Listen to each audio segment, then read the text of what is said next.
Today we continue mapping the differences between indoor and beach volleyball. This time we'll look at setting. And let's start with one key distinction. In beach volleyball, aside from a few exceptions we'll explore later, setting is rarely used to surprise. The primary goal? Accuracy.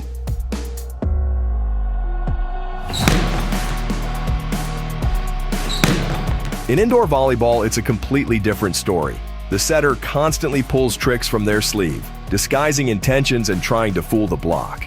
Of course, accuracy is the foundation, but it's accompanied by a touch of magic and strategy.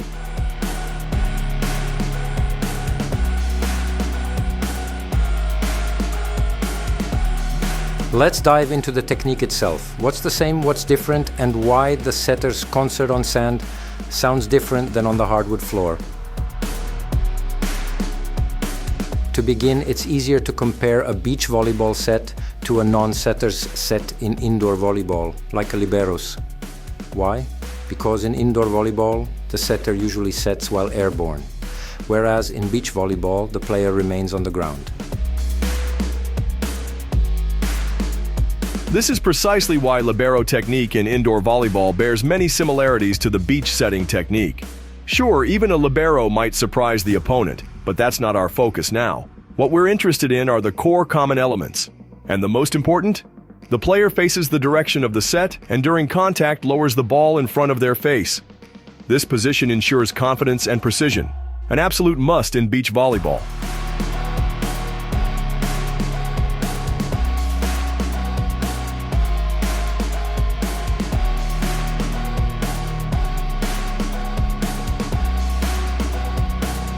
That precision is achieved through prolonged ball contact. Even the wildest pass calms down beautifully, as if you caress the ball. Sometimes it may look like a carry, but don't worry, it's still within the rules. As mentioned, in indoor volleyball, the less predictable a libero is, the more likely they are to disrupt the defense. That's similar to a beach volleyball scenario when a player runs into an unexpected zone to create a new option.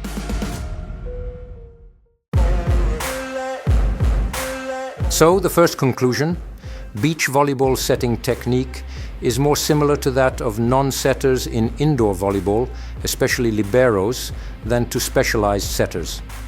And why is that?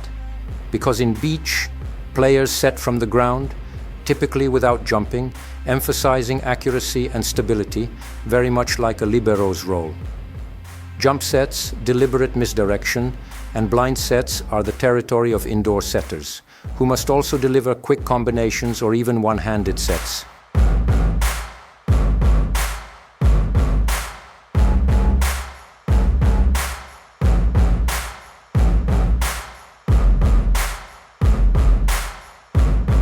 And here's something else.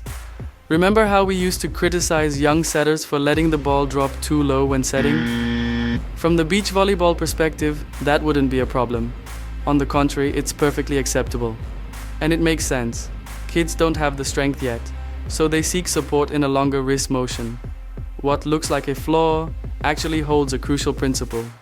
The key isn't that the ball drops lower, but that the player learns to soften it with their fingers. That's the foundation of good setting.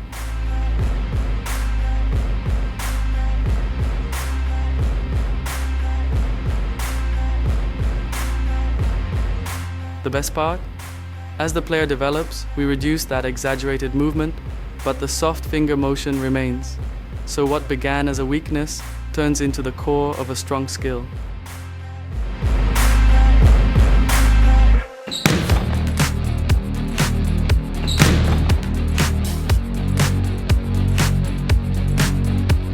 And now to the forearm pass, aka the bump. In indoor volleyball, it's often a last resort, but in beach volleyball, it's a full-fledged, frequently used tool. The bump isn't just a safety net, it's often plan A. Why? Because of the wind, sun, sand, and the rules. In difficult conditions, fingers may unintentionally double contact or mishandle the ball, leading to an automatic whistle from the referee.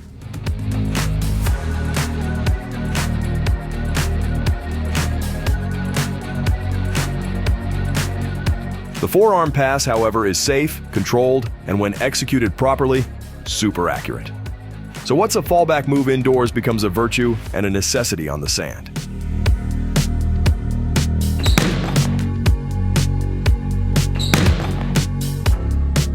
Now we move on to the panic moments. It may look like a desperate rescue more than a proper set, but it's still second contact. So it can turn into something productive. Often it ends with a soft return over the net and a hope that the opponent won't punish you for it. But even that is part of the game, keeping the rally alive. Sometimes even a simple free ball can be an act of heroism.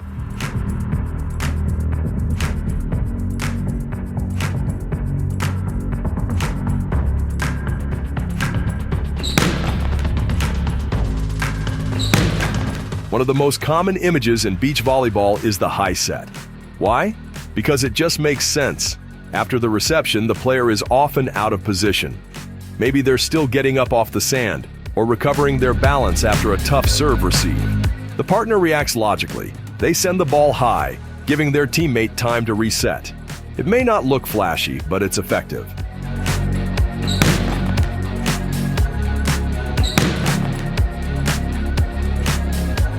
And now, for a mini beach volleyball revolution, courtesy of Sweden's Arman and Helvig.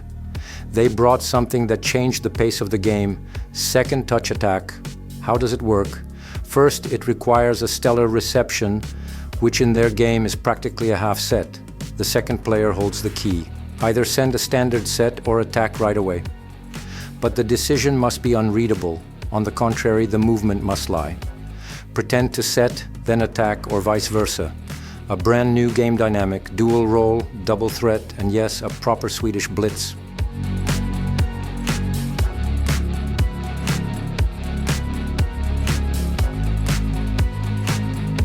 And if someone still doesn't get it, here's the takeaway. Up until the last second, you can't tell if the player will set or hit, and that's the trick. But beware, this Swedish wave has gone viral. Other players, including women, have now adopted this model too.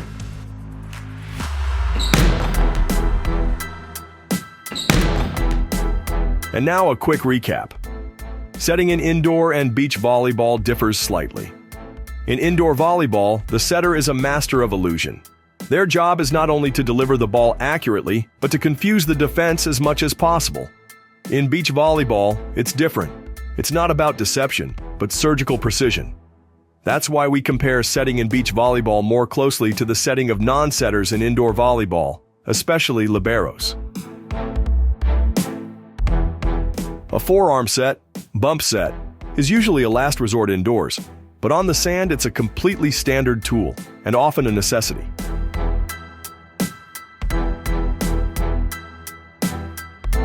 High sets are also very common in beach volleyball, as the receiving player often needs time to get up from the ground and recover their position to attack. Speeding up the game with a second touch attack or a jump set is becoming a rising trend in men's and women's beach volleyball.